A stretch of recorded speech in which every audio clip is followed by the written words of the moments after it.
పరిశుద్ధుడైన తండ్రి అనే పిలుచుకునే భాగ్యాన్ని మీరు మాకు ఇచ్చినందుకు వందనాలు తండ్రి. ఈ ఉదయకాల వాక్యదానంలో నీ కుమారుడును కుమార్తెను నిలబెట్టి వారి నోటు ద్వారా మీ వాక్కులు మాకు వినిపించినందుకు వందనాలు తండ్రి.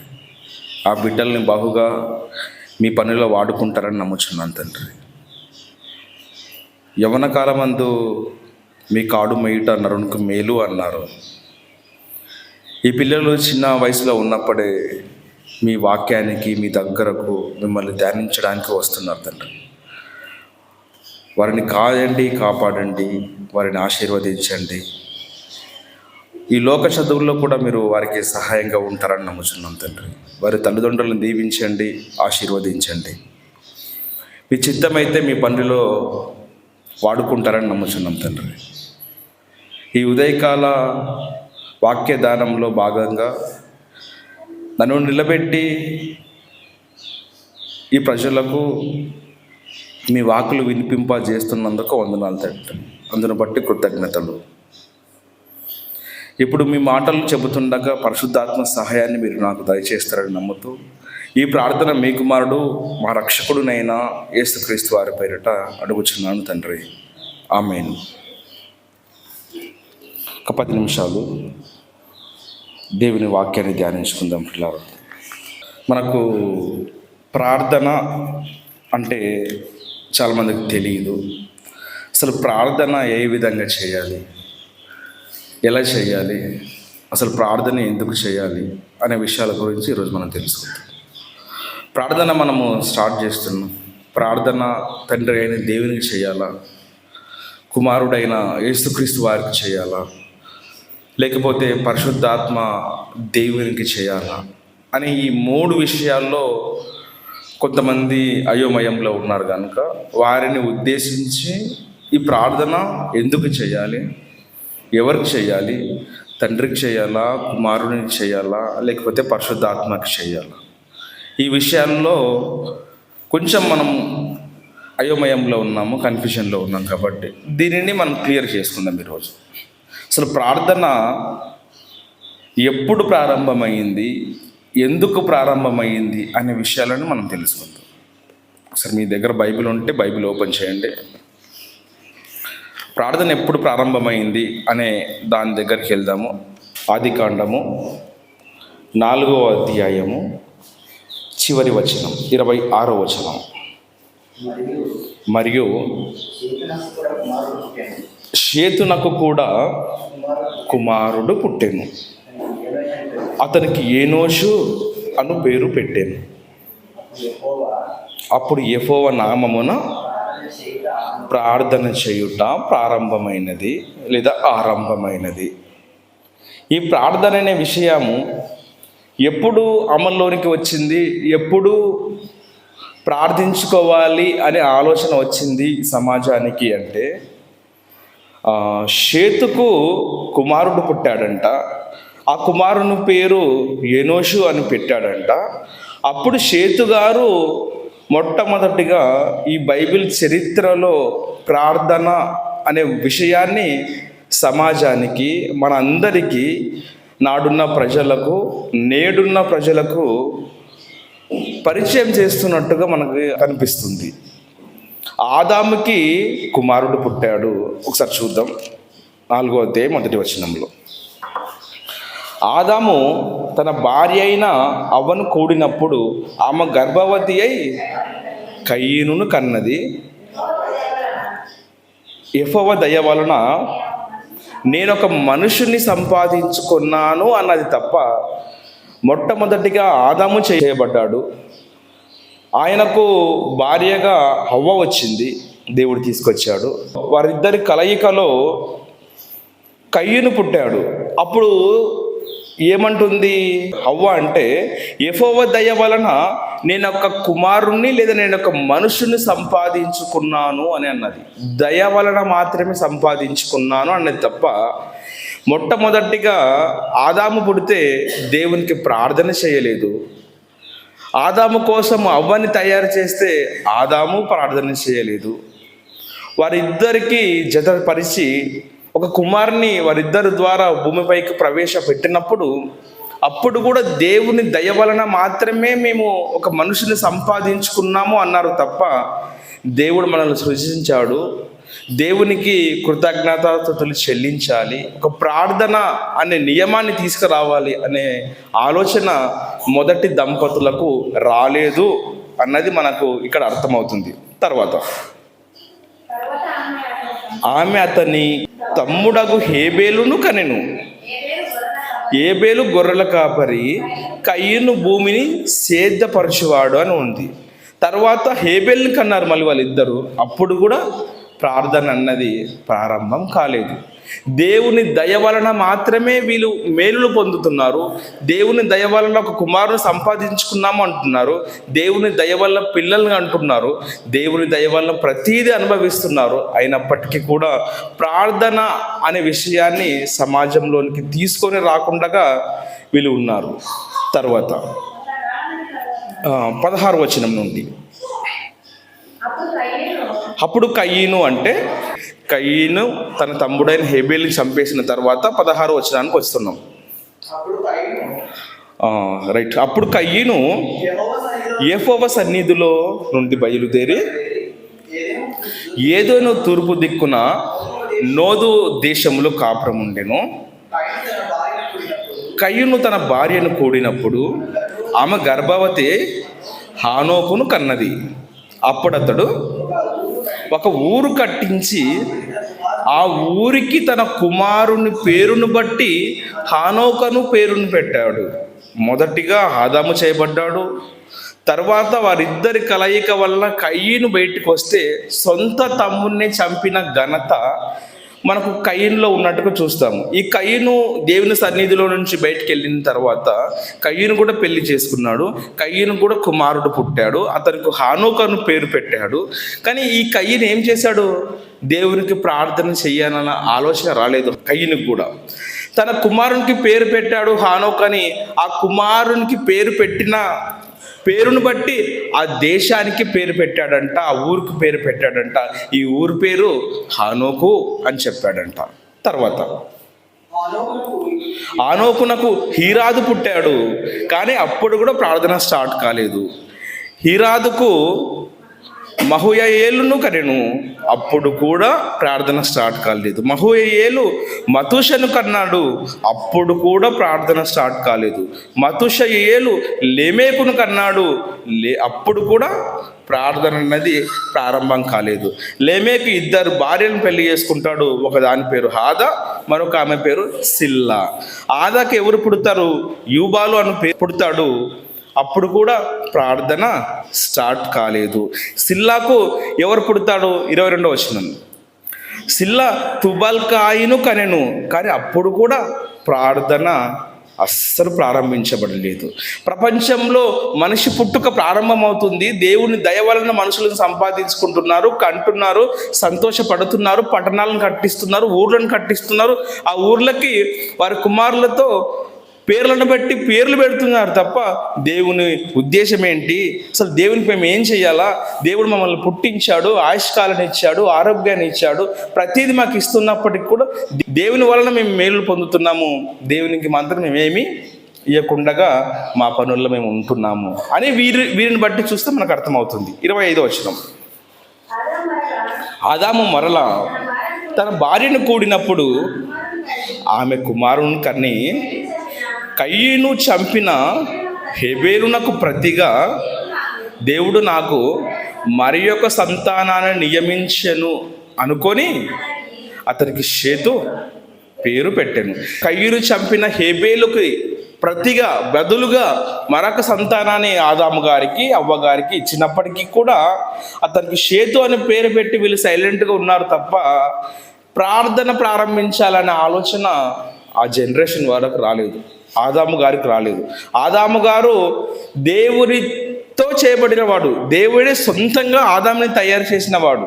ఆదాము నాసిక రంధ్రములలో దేవుడే స్వయంగా ఊపిరి ఊదినప్పటికీ కూడా దేవుణ్ణి సంతోషపరచాలనే ఆలోచన మొదటి మానవుడైన ఆదాము గారికి రాలేదు అని మనకు కనిపిస్తుంది. మళ్ళీ ఎప్పుడు ప్రారంభమైంది అంటే ఆదాముకు కుమారుడు పుట్టాడు, అతని పేరు షేతు. షేతు కుమారుడు పుట్టాడు, అతని పేరు ఎనోషు. అప్పుడు ఈ భూమి పైన ప్రార్థన చేయటం అన్నది ప్రారంభమైనది. ప్రార్థన ఎందుకు ప్రారంభమైంది? కుమారుడు పుట్టాడు, దేవుడు సంతానాన్ని దయచేశాడు. దేవుడు సంతానాన్ని దయచేసిన దానికి ప్రతిగా దేవునికి ఏదైనా ఇవ్వాలి. ఏమి ఇవ్వాలి అంటే అప్పటి వరకు చూశాడు షేతు గారు, ఈ భూమి పైన ఎవ్వరు కూడా దేవుని సంతోషపరచట్లేదు అని అతనుకు ఎనోషు అని పేరు పెట్టి ప్రార్థన చేశాడంట. బైబిల్ చరిత్రలో, మానవ చరిత్రలో, ప్రపంచ చరిత్రలో ప్రార్థన అనే మాట ఎప్పుడు ప్రారంభమైందంటే ఆదాము కొడుకు షేతు, షేతు కొడుకు ఎనోషు. ఎనోషు పుట్టిన సందర్భంగా ప్రార్థన అన్నది ప్రారంభమైంది. రైట్, ఇది క్లియర్. ప్రార్థన ఎందుకు ప్రారంభమైందో మనకు అర్థమైంది. అసలు ప్రార్థన అనే విషయము మనకు తెలిసింది కాబట్టి ఈ ప్రార్థన ఎవరు చేయాలి అంటే ఇక్కడ షేతు గారు చెబుతున్నాడు, అప్పుడు యెహోవా నామమున ప్రార్థన చేయాలి అన్నాడు. ప్రార్థన ఎవరికి చేయాలి? ప్రారంభంలో పరలోకమందున్న మా తండ్రి, పరలోకమందున్న యెహోవా, సైన్యములకు అధిపతియగు యెహోవా అని ప్రారంభించాలని ఎవరు చెప్తున్నారు మనకు?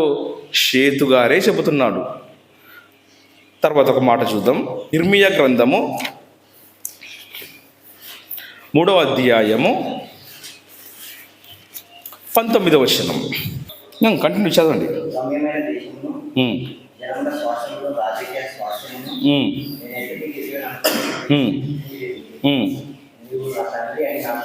నీవు నా తండ్రి అని నాకు మొరపెట్టి నన్ను మానవనుకుంటేనే అంటున్నాడు. మొదటిగా దేవుని ఏ విధంగా పిలిచాలి అంటే ప్రారంభంలో తండ్రి అనే మాట తెలియదు కాబట్టి, దేవుడే మన తండ్రి అనే మాట తెలియదు కాబట్టి వాళ్ళు ఏమన్నారు? డైరెక్ట్గా పేరు పెట్టి పిలిచారు దేవుని, యెహోవా అని పిలిచారు. ఇక్కడ మాత్రం ఏమంటున్నాడు అదే దేవుడు, నీవు నా తండ్రి అని నాకు మొర్ర పెట్టి నన్ను మానవనుకుంటేనే, అసలు నేను ఈ భూమిపైకి నేను పుట్టించినప్పుడు నన్ను తండ్రి తండ్రి తండ్రి అని పిలుస్తావని నేను అనుకున్నాను. నువ్వేం చేసావు? బొత్తిగా నన్నే మర్చిపోయావు అని చెబుతున్నాడు. ప్రార్థన ఏ విధంగా స్టార్ట్ చేయాలి? తండ్రి అని స్టార్ట్ చేయాలని కీర్తన గ్రంథంలో ప్రవక్త చెప్తున్నాడు మనకు. డైరెక్ట్గా మత్తయి సువార్తలో 6వ అధ్యాయం 9వ వచనంకి వచ్చేసరికి యేసుక్రీస్తు వారు చెప్తున్నాడు, నాడున్న శిష్యులకు ప్రార్థన రాకపోయేసరికి ఏం చేయాలి ప్రభువా, మాకు ప్రార్థన నేర్పించు అని అన్నప్పుడు ఆయన చెబుతూ 6వ అధ్యాయం 9వ వచనం మత్తయి సువార్త, కాబట్టి మీరు ఇలాగూ ప్రార్థన చేయండి, మాకు ప్రార్థన చేయడం రాదు, మాకు ఏ విధంగా చేయాలో తెలియదు అనుకుంటున్నారు కదా, మీరు ఈ విధంగా ప్రార్థన చేయండి అని ఎవరు చెప్తున్నారు? సాక్షాత్ యేసుక్రీస్తు వారే చెబుతున్నాడు. ఏమని? పరలోకమందున్న మా తండ్రి. మనం ప్రార్థన చేసేటప్పుడు ఏం విధంగా చేయాలి? ప్రారంభంలో తండ్రికి ప్రార్థన చేయాలి. తండ్రి మనల్ని సృష్టించాడు, తండ్రి మనకు ఆయుష్కాలను ఇచ్చాడు, తండ్రి ప్రతిదీ మన కోసం సిద్ధం చేశాడు అని ఆ రోజున జనాంగాలకు ఎవరు చెప్తున్నారు? యేసుక్రీస్తు వారే చెబుతా పరలోకమందున్న మా తండ్రి అని ఈ విధంగా మీరు ప్రార్థన చేయాలని ఆ రోజు ఉండే శిష్యులకు చెబుతున్నాడు యేసుక్రీస్తు వారు. ఇప్పుడు మనం కూడా ఏం చేయాలి? ప్రారంభంలో పరలోకమందున్న మా తండ్రి అని ప్రారంభించాలి. సైన్యములకు అధిపతి యెహోవా అని ప్రారంభించినా పర్లేదు, పరిశుద్ధుడైన దేవా తండ్రి అని ప్రారంభించినా పర్లేదు. ఏ విధంగా చేసినప్పటికీ కూడా స్టార్టింగ్లో మన ప్రార్థన ఏ విధంగా ఉండాలి? పరలోకమందున్న మా తండ్రి. దేవుడు భూమి మీద ఉన్నాడా? మన మధ్యన ఉన్నాడా అంటే మన మధ్య ఉన్నాడు. అయినప్పటికీ కూడా మన కోసం పరలోకాన్ని సిద్ధపరిచాడు కాబట్టి దేవుడు పరలోకంలో ఉన్నాడు, మనందరి కోసం ఎదురు చూస్తున్నాడు. పరలోకమందున్న మా తండ్రి అని ప్రారంభించాలి. అసలు ప్రారంభం ఈ విధంగా చేయాలి, ప్రార్థన ప్రారంభం ఈ విధంగా చేయాలని మనకు తెలుసు. మళ్ళీ ముగింపు ఎలా చేయాలి అది తెలుసుకుందాం ఒకసారి. యోహాను సువార్త, మనం ప్రతిదీ కూడా బైబిల్లో రాయబడిన వచనాలన్నీ మనం అనుసరిస్తున్నాం. యోహాను సువార్త 14వ అధ్యాయము 13వ వచనం, మీరు నా నామమున దేనిని అడుగుదురో తండ్రి కుమారుని యందు మహిమ పరచబడుటకై దానిని చేతును అని. ఈ మాట ఎవరన్నారు? సాక్షాత్తు యేసుక్రీస్తు వారే చెబుతున్నాడు.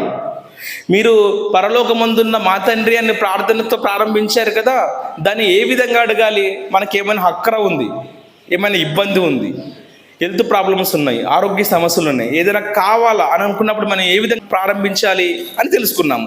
ఏ విధంగా అడగాలి అసలు అంటే తండ్రి కుమారుని ద్వారానే అడగాలి, యేసుక్రీస్తు ద్వారానే అడగాలి. ఎందుకు ఆ విధంగా అడగాలంటే తండ్రి మహిమపరచబడాలి. అది చెబుతా ఇక్కడ. తండ్రి కుమారుని యందు మహిమపరచబడుటకై దాన్ని చేస్తాను. మీరు నా పేరుతో అడిగితే ఖచ్చితంగా తండ్రి అయిన దేవుడు మీకు చేస్తాడు అని చెబుతున్నాడు. అదే యోహాను సువార్త 15వ అధ్యాయం 16వ వచనం. మీరు నన్ను ఏర్పరచుకునలేదు, మీరు నా పేరిట తండ్రిని ఏమన్నా అడగండి, ఆయన మీకు ఇస్తాడు. మీరు నా పేరుతో అడగాలి, నా పేరుతో అడగాలి. మీరు నా పేరుతో అడిగితేనే మీకు దేవుడు ఇస్తాడు. పరలోకమందున్న మా తండ్రి ప్రారంభించాం కదా, అదని ఏ విధంగా ముగించాలి అంటే యేసుక్రీస్తు వారి పేరిట ముగించాలి. తండ్రి అయిన దేవుని పేరుతో స్టార్ట్ చేసి ఈ ప్రార్థన మీ నామంలో ముగిస్తున్నాను అని అనకూడదు, పరిశుద్ధాత్మ నామములో ముగిస్తున్నాను అని అనకూడదు. ఏ విధంగా అనాలి? యేసుక్రీస్తు ద్వారా ఈ ప్రార్థనను ముగిస్తున్నాను అని చెప్పాలి. చివరిగా కొలసీ పత్రిక 3వ అధ్యాయం 17వ వచనం. అపోస్తుడైన పౌలు గారు కొలసీ అనే ప్రాంతానికి పత్రిక రాస్తూ ఒక మాట చెబుతా ఉన్నాడు ఇక్కడ. మరియు మాట చేత కానీ క్రియ చేత కానీ మీరు ఏమి చేసినను ప్రభువైన యేసు ద్వారా తండ్రి అయిన దేవునికి కృతజ్ఞతాస్తుతులు చెల్లించుచు సమస్తము ఆయన పేరుట చేయాలి. ఇప్పుడు ఏ విధంగా ప్రార్థన ముగించాలి? మనమంతా కూడా యేసుక్రీస్తు ద్వారానే ప్రార్థన ముగించాలి. ఈ మాటలు నావా? కాదు. దేవుడు మన కోసం రాయించిన బైబిల్ గ్రంథంలో ప్రతి మాట మనం చూస్తా, చదువుతా, ధ్యానిస్తూ ఉన్నాం కాబట్టి మరొకసారి చదువుదాం. మాట చేత కానీ క్రియ చేత కానీ మీరు ఏమి చేసినానో ప్రభువైన యేసు ద్వారా తండ్రి అయిన దేవునికి మనం ఏం చేయాలి? కృతజ్ఞతాస్తుతులు చెయ్యాలి. అప్పుడు మనకేం చేస్తాడు? సమస్తము మనం చేసిన ప్రార్థనలో ప్రతి మాట, ప్రతి వచనం, ప్రతి అవసరత, ప్రతి అక్కర ఏం చేస్తాడు? అప్పుడు సమస్తము ఆయన పేరిట, యేసుక్రీస్తు వారి పేరిట చెయ్యండి అంటున్నాడు. ఎవరు? అపోస్తలుడైన పౌలు గారు కొలసీ ప్రాంతానికి పత్రిక రాస్తూ ఆ రోజున్న కొలసీ ప్రాంతంలో ఉన్న మనుషులకు మనలాగా ఉన్నారు కాబట్టి వారికి కూడా ప్రార్థన ఏ విధంగా చేయాలో తెలియదు కాబట్టి ఈ మాటలు రాస్తున్నాడు సంఘానికి. ఈరోజు విన్న ప్రతి ఒక్కరు కూడా ప్రార్థన అంటే భయపడాల్సిన అవసరం లేదు. ప్రార్థన అంటే ఏంటి? తండ్రితో మనం మాట్లాడడం. ఇంట్లో మన నాన్న ఉన్నాడు, మన నాన్నతో మాట్లాడడం మనం భయపడతామా? మన నాన్న గురించి తెలిస్తే భయపడము, తెలియకపోతే ఖచ్చితంగా భయపడతాం. ఇప్పుడు దేవుని గురించి మనకు తెలిసింది అనుకోండి, భయపడాల్సిన అవసరం లేనే లేదు. అసలు తెలియకపోతేనే భయపడతాం. నాన్న ఏమంటాడో, ఏ టైంలో ఏ విధంగా ఉంటాడో అని తెలియకపోతే మనం ఏం చేస్తాం? ప్రతిసారి భయపడుతూ నాన్నతో మాట్లాడతాం. నాన్న ఏ విధంగా మనతో ఉంటాడో అనే విషయం ఎవరికి తెలిసి ఉండాలి? బాగా పిల్లలైన మనందరికి తెలిసి ఉండాలి. తండ్రిగా మన పిల్లల్ని మనకి ఏ విధంగా చూస్తామో, పిల్లలుగా తండ్రి ఎప్పుడు ఏ విధంగా ఉంటాడో అనే విషయం పిల్లలకు తెలిస్తే తండ్రితో చాలా మంచిగా మాట్లాడతారు, చాలా ధైర్యంగా మాట్లాడతారు. ఈరోజు మనందరికీ ప్రార్థన రావట్లేదంటే ఆ దారి తెలియట్లేదు, అసలు ఏ విధంగా చేయాలి ప్రార్థన అనేది. ఈరోజు మనకు ఆ దారి తెలిసింది కదా. స్టార్టింగ్లో ఏం చేయాలి? పరలోకమందున్న మా తండ్రి, పరిశుద్ధుడైన మా తండ్రి, తండ్రితో ప్రారంభించి ముగింపు ఏ విధంగా చేయాలి? ఈ ప్రార్థన మీ కుమారుడైన యేసుక్రీస్తు వారి పేరిట అడుగుతున్నాను అని చెప్పి ముగించాలి. ఇది ఇంతే ప్రార్థన.